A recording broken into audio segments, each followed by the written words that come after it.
저는 평생 아들 하나만 바라보고 살아왔습니다. 28살이 된 우리 민수가 드디어 결혼을 한다고 했을 때 마음이 얼마나 설레던지요.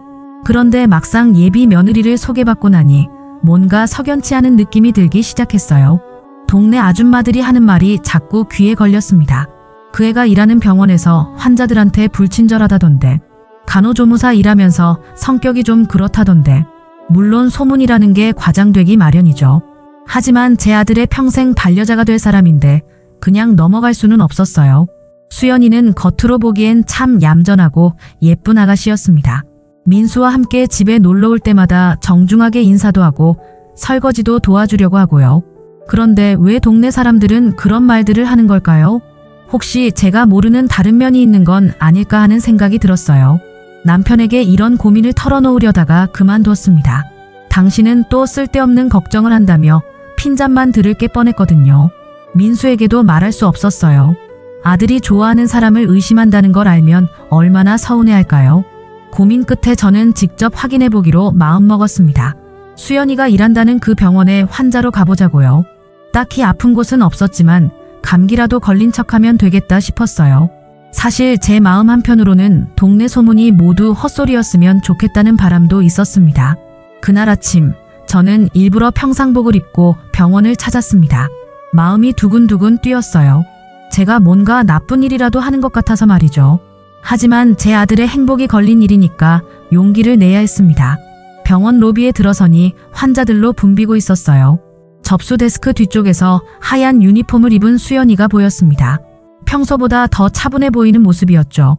저는 조용히 대기실 구석자리에 앉아서 며느리의 모습을 지켜보기 시작했어요. 과연 소문이 사실인지 아니면 단순한 오해인지 제 눈으로 직접 확인해보고 싶었거든요. 제 마음 깊은 곳에서는 수연이가 좋은 아이라는 걸 증명하고 싶었는지도 모릅니다. 대기실에 앉은 지 10분쯤 지났을 때 저는 믿을 수 없는 광경을 목격했습니다. 수연이가 접수 창구에서 할머니 한 분과 이야기하고 있었는데 그 태도가 너무나 냉랭했어요. 또 오셨어요? 지난번에 말씀드렸잖아요. 그런 증상으로는 진료를 받을 수 없다고요. 할머니는 등이 많이 구부정하신 분이었습니다. 지팡이를 짚고 계셨는데 걸음걸이도 불편해 보였어요.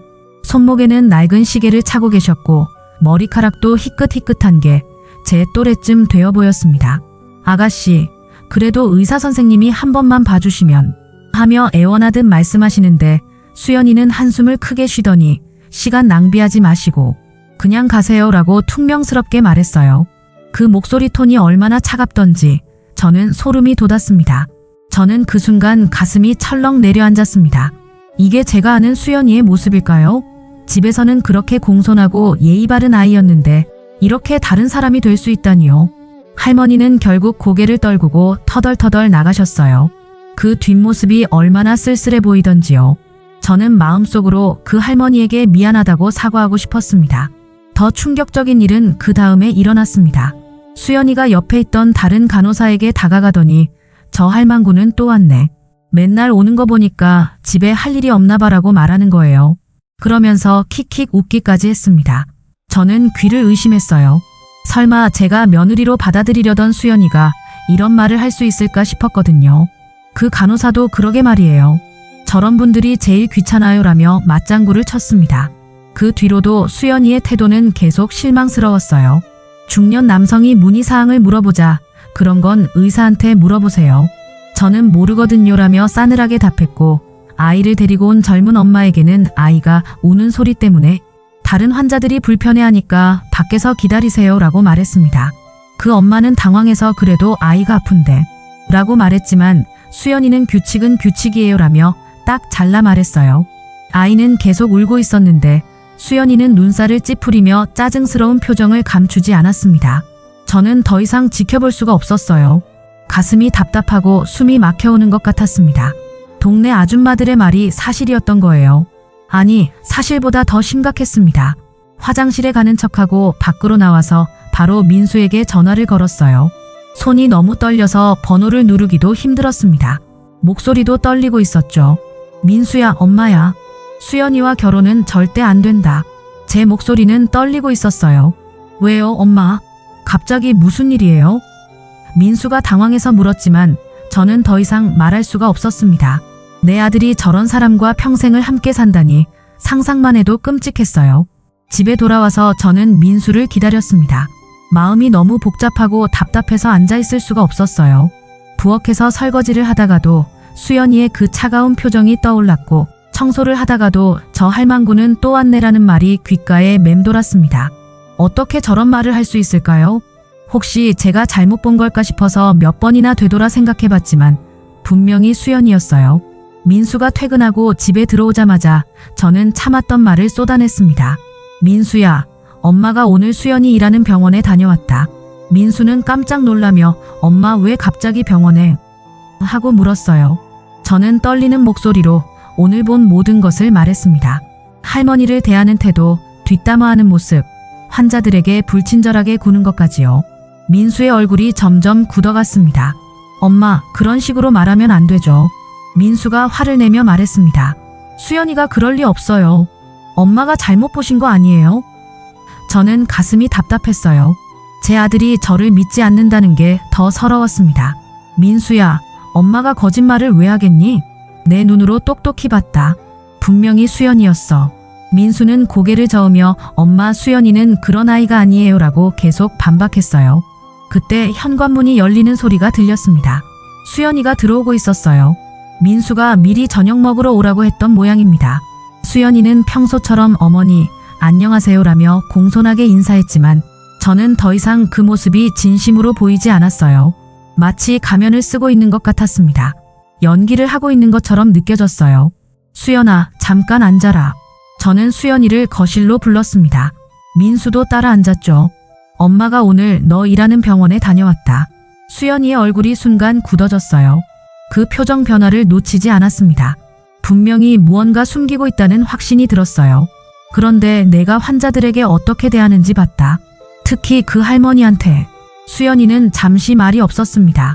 손을 꼭 쥐고 있는 게 보였어요. 그러더니 고개를 천천히 들며 말했어요.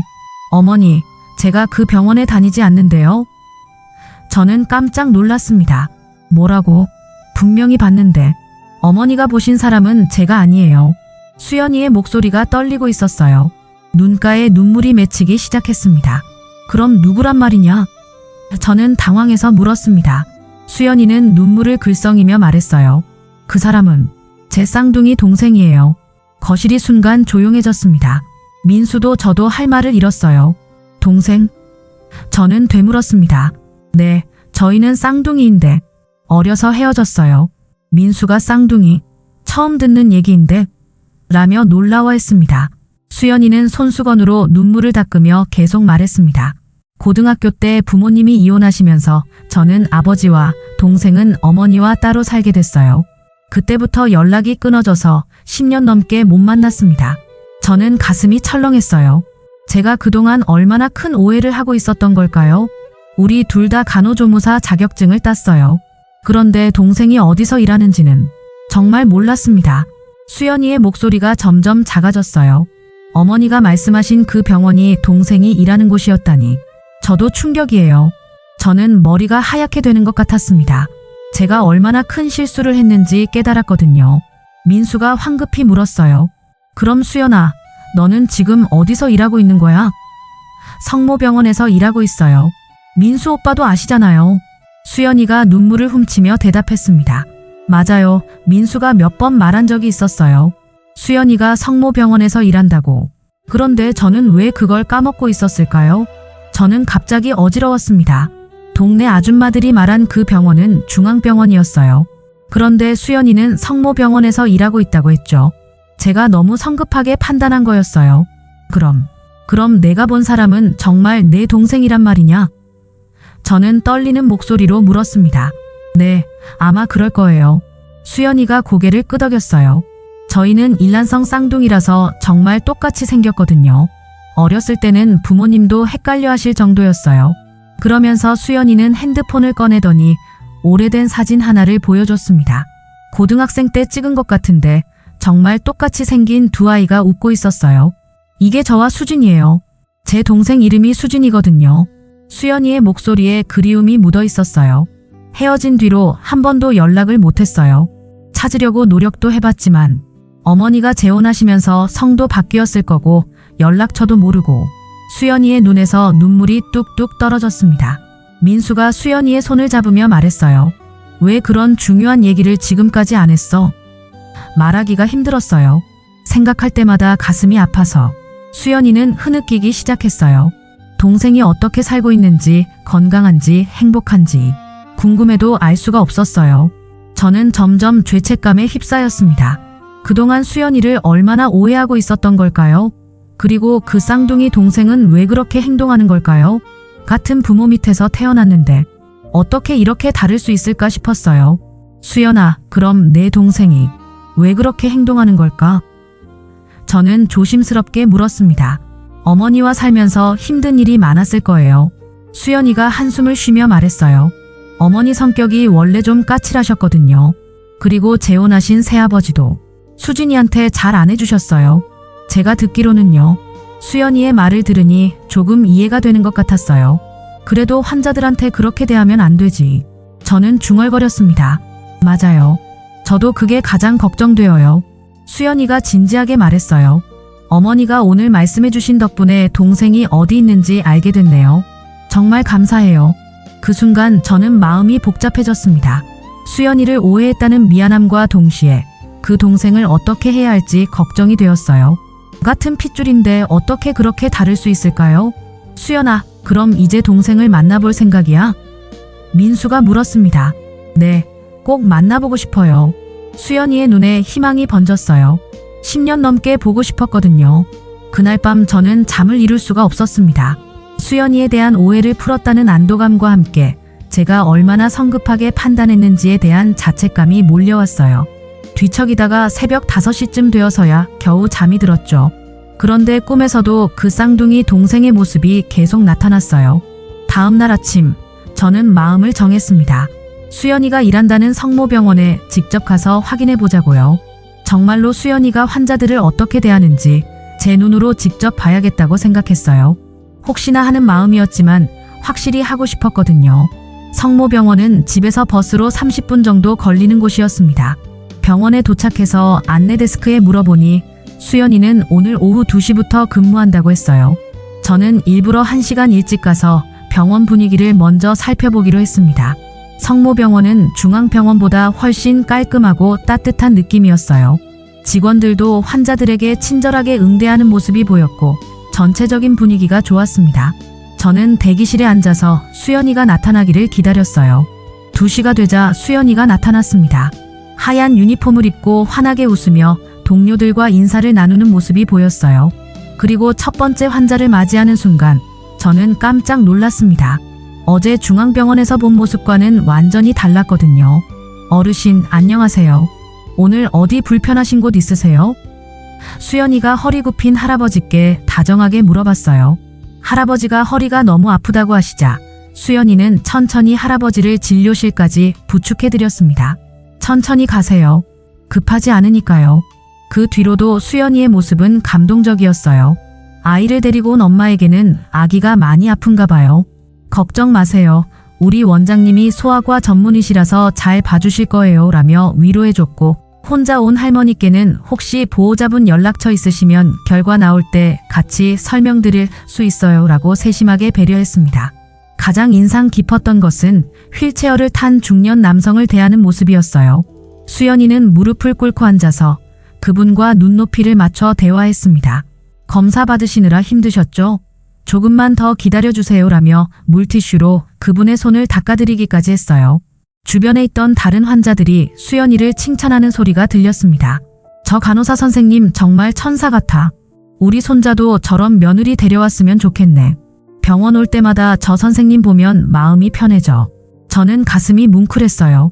점심시간이 되자 수연이가 도시락을 들고 병원 뒤편 정원으로 나갔습니다. 저는 몰래 따라갔어요. 그런데 수연이는 혼자 밥을 먹는 게 아니라 병원에서 키우는 길고양이들에게 먹이를 주고 있었어요. 오늘도 왔구나. 많이 추웠지? 하며 고양이들을 쓰다듬어주는 모습을 보니 눈물이 핑 돌았습니다. 그때 수연이가 전화를 받았어요. 민수 오빠? 네, 지금 점심시간이에요. 잠시 뒤 수연이의 표정이 어두워졌습니다.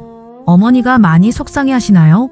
제가 미리 말씀드렸어야 했는데, 저 때문에 고민하고 있구나 싶어서 마음이 아팠어요. 동생을 꼭 찾아서 만나보고 싶어요. 그리고 혹시 제가 잘못 키워진 건 아닌지 확인하고 싶기도 하고요. 수연이의 목소리에 슬픔이 묻어 있었어요. 같은 부모 밑에서 태어났는데 어떻게 이렇게 다를 수 있을까요? 저는 더 이상 숨어서 지켜볼 수가 없었습니다. 수연이 앞으로 걸어나가며 수연아라고 불렀어요.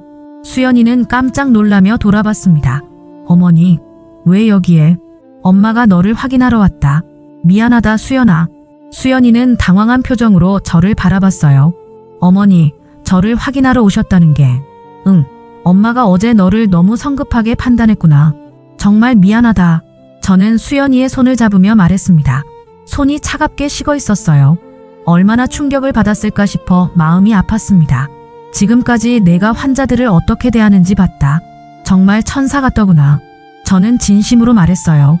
엄마가 어제 본 사람은 정말 내 동생이 맞는 것 같아. 너와는 완전히 달랐어. 수연이의 눈에 눈물이 고였습니다. 어머니, 정말 죄송해요. 미리 말씀드렸어야 했는데. 아니야, 엄마가 잘못했어. 저는 고개를 저었어요. 너를 믿지 못하고 의심한 게 엄마야. 정말 부끄럽다. 수연이는 고개를 숙이며 그래도 동생 때문에 어머니께 상처를 드린 건 사실이에요. 제가 동생을 찾아서 만나봐야겠어요 라고 말했습니다. 그래, 같이 가자. 저는 단호하게 말했어요. 엄마도 그 아이를 만나보고 싶다. 왜 그렇게 행동하는지 이유를 알고 싶어. 수연이가 놀란 표정으로 어머니가 함께 가주시겠어요? 라고 물었어요. 물론이지. 이제는 우리 가족 일이잖아. 오후 4시 수연이의 근무가 끝나자 저희는 중앙병원으로 향했습니다. 가는 길에 수연이가 어린 시절 이야기를 들려줬어요. 수진이는 어렸을 때부터 성격이 예민했어요. 저보다 5분 먼저 태어났거든요. 항상 언니 역할을 하려고 했죠. 부모님이 이혼하실 때도 수진이가 더 상처를 많이 받았어요. 수연이의 목소리가 조용해졌습니다. 저는 아버지가 데려가신다고 했을 때 울었는데 수진이는 언니는 가지 말라고 붙잡더라고요. 그때 수진이 얼굴을 잊을 수가 없어요. 중앙병원에 도착했을 때는 오후 5시쯤이었습니다. 간호조무사들의 교대 시간이었어요. 저희는 병원 앞 카페에서 기다렸습니다. 수연이는 긴장한 듯 계속 손을 비비고 있었어요. 10년 만에 만나는 거예요. 수진이가 저를 알아볼까요? 잠시 후 병원에서 사람들이 나오기 시작했습니다. 그리고 저는 어제 본 그 간호조무사를 발견했어요. 저기, 저 아이야. 제가 가리키자 수연이가 깜짝 놀라며 일어났습니다. 수진아. 수연이가 큰 소리로 불렀어요. 수진이가 뒤돌아봤습니다. 순간 얼굴이 하얗게 질렸어요. 언니. 하며 멍하니 서 있더니 갑자기 돌아서서 뛰기 시작했습니다. 수진아, 기다려. 수연이가 뒤쫓아갔고 저도 급히 따라갔어요. 다행히 수진이는 멀리 가지 못하고 근처 공원 벤치에 주저앉아 있었습니다. 어깨가 들썩이는 걸 보니 울고 있는 것 같았어요. 수연이가 조심스럽게 다가가서 수진아, 언니야라고 말했습니다. 왜 나타났어? 수진이가 고개를 들지 않고 말했어요. 10년 동안 어디 있었는데? 목소리에 원망이 가득했습니다. 미안해, 수진아. 언니가 너를 많이 찾았어. 수연이가 수진이 옆에 앉으며 말했어요. 찾았다고? 거짓말하지 마. 수진이가 드디어 고개를 들었어요. 얼굴이 퉁퉁 부어 있었습니다. 언니는 편한 집에서 잘 살았을 거잖아. 나는 얼마나 힘들었는데. 수진이의 목소리가 떨리고 있었어요. 엄마 새아버지는 나를 진짜 딸로 안 봤어.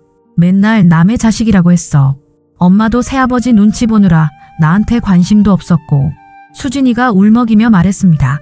그래서 일찍 독립했어. 간호조무사 자격증도 혼자 따고 혼자 일해왔어. 저는 가슴이 미어지는 것 같았어요. 그 아이가 왜 그렇게 행동했는지 이제 이해가 됐습니다. 상처받은 마음이 다른 사람들에게까지 차갑게 대하게 만든 거였어요. 수진아, 언니도 많이 힘들었어. 수연이가 수진이의 손을 잡으려 했지만 수진이는 손을 뿌리쳤습니다. 힘들었다고? 언니는 아버지랑 살았잖아. 아버지는 원래 우리를 좋아하셨어. 수진이의 목소리에 서운함이 가득했어요. 저는 이 상황에서 가만히 있을 수가 없었습니다. 조심스럽게 다가가서 수진아, 나는 수연이 어머니야라고 말했어요. 수진이가 저를 쳐다봤습니다. 어머니가 어제 병원에서 너를 봤다. 환자들한테 불친절하게 하는 모습을요. 수진이의 얼굴이 굳어졌어요. 그래서 언니한테 험담하러 오신 거죠? 아니야. 저는 고개를 저었습니다. 처음에는 그랬어. 하지만 지금은 내가 왜 그랬는지 알 것 같아. 많이 상처받고 힘들었구나. 상처받았다고 다른 사람한테 그렇게 해도 되는 건 아니잖아요. 저는 부드럽지만 단호하게 말했어요. 그 할머니도 아픈 몸으로 병원에 오신 거야. 너처럼 도움이 필요한 분이었어. 수진이가 고개를 숙였습니다. 저도 알아요. 수진이의 목소리가 작아졌어요. 그렇게 하면 안 되는 거 알아요. 근데 자꾸 화가 나요. 왜 나만 이렇게 살아야 하는지, 왜 나만 힘들어야 하는지. 수진이가 다시 울기 시작했습니다. 수연이가 수진이를 꼭 안아줬어요. 미안해, 수진아. 언니가 너를 혼자 둬서 미안해. 이번에는 수진이가 밀어내지 않았습니다. 오히려 수연이의 품에서 펑펑 울었어요. 언니, 나 정말 보고 싶었어. 근데 찾을 방법을 몰랐어. 나도 그랬어. 수진아. 수연이도 눈물을 흘리며 말했어요. 매일 너 생각했어. 건강한지, 밥은 잘 먹는지, 혼자서 무서워하지는 않는지. 자매가 서로 부둥켜 안고 우는 모습을 보니 저도 모르게 눈물이 났습니다. 한참을 울고 나서 수진이가 저를 바라봤어요. 어머니, 정말 죄송해요. 저 때문에 언니가 오해받을 뻔했네요. 괜찮다. 오히려 엄마가 고맙다.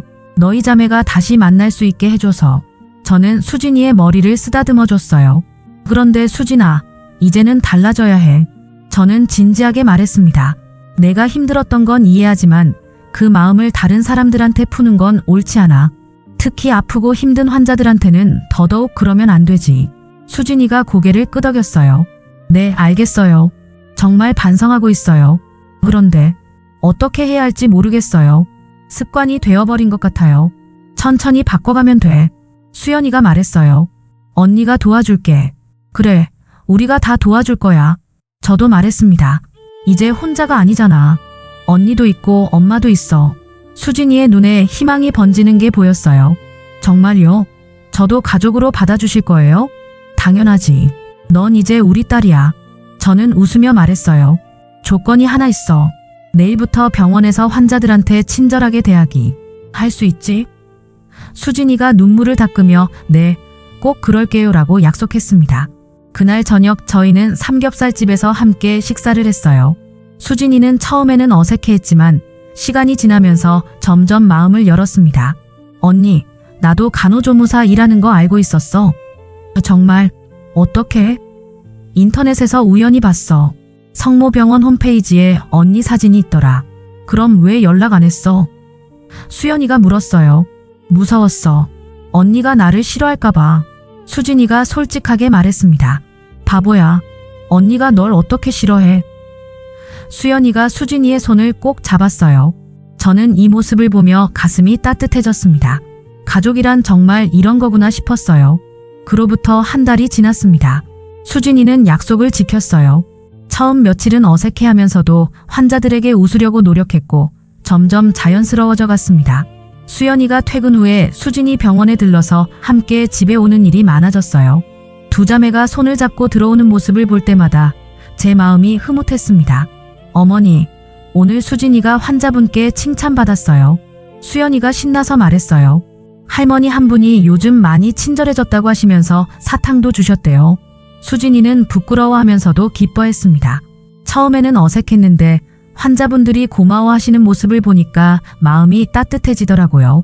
민수도 수진이를 친동생처럼 챙겨줬어요. 수진아, 이번 주말에 우리 집에서 저녁 먹자. 엄마가 너 좋아하는 음식 해달라고 하던데. 정말요? 저 때문에 번거로우시면 안 되는데. 무슨 소리야? 이제 가족인데. 어느 날 저녁 수진이가 갑자기 눈물을 흘렸어요. 왜 그래, 수진아? 제가 놀라서 물었습니다. 어머니, 저 정말 행복해요. 이런 날이 올 줄 몰랐어요. 수진이가 흐느끼며 말했어요. 10년 동안 혼자 살면서 가족이 그리웠는데 이제 진짜 가족이 생긴 것 같아요. 원래 가족이었어. 그냥 헤어져 있었을 뿐이지. 저는 수진이를 안아주며 말했어요. 앞으로는 절대 혼자 두지 않을 거야. 수연이도 옆에서 맞아 우리 평생 함께 살자라고 말했습니다. 한 달 후 민수와 수연이의 결혼식이 있었습니다. 수진이는 수연이의 들러리로 서게 되었어요. 결혼식 전날 수연이가 웨딩드레스를 입어보는데 수진이가 옆에서 계속 울었습니다. 언니가 너무 예뻐서 울어. 그것도 있지만 언니 결혼식을 같이 볼 수 있어서 기뻐서 그래. 결혼식 당일 저는 양쪽 팔에 수연이와 수진이를 끼고 단상으로 걸어 올라갔습니다. 하객들은 쌍둥이 며느리네라며 신기해했어요. 민수 아버지는 여보, 딸이 둘이나 생겼네라며 좋아했습니다. 주례 선생님이 신부에게 한 말씀 해달라고 하자 수연이가 마이크를 잡았어요. 오늘 이 자리에 제 쌍둥이 동생 수진이가 함께 있어서 더욱 행복합니다. 10년 만에 만난 소중한 가족과 함께하는 결혼식이라 더욱 의미가 깊어요.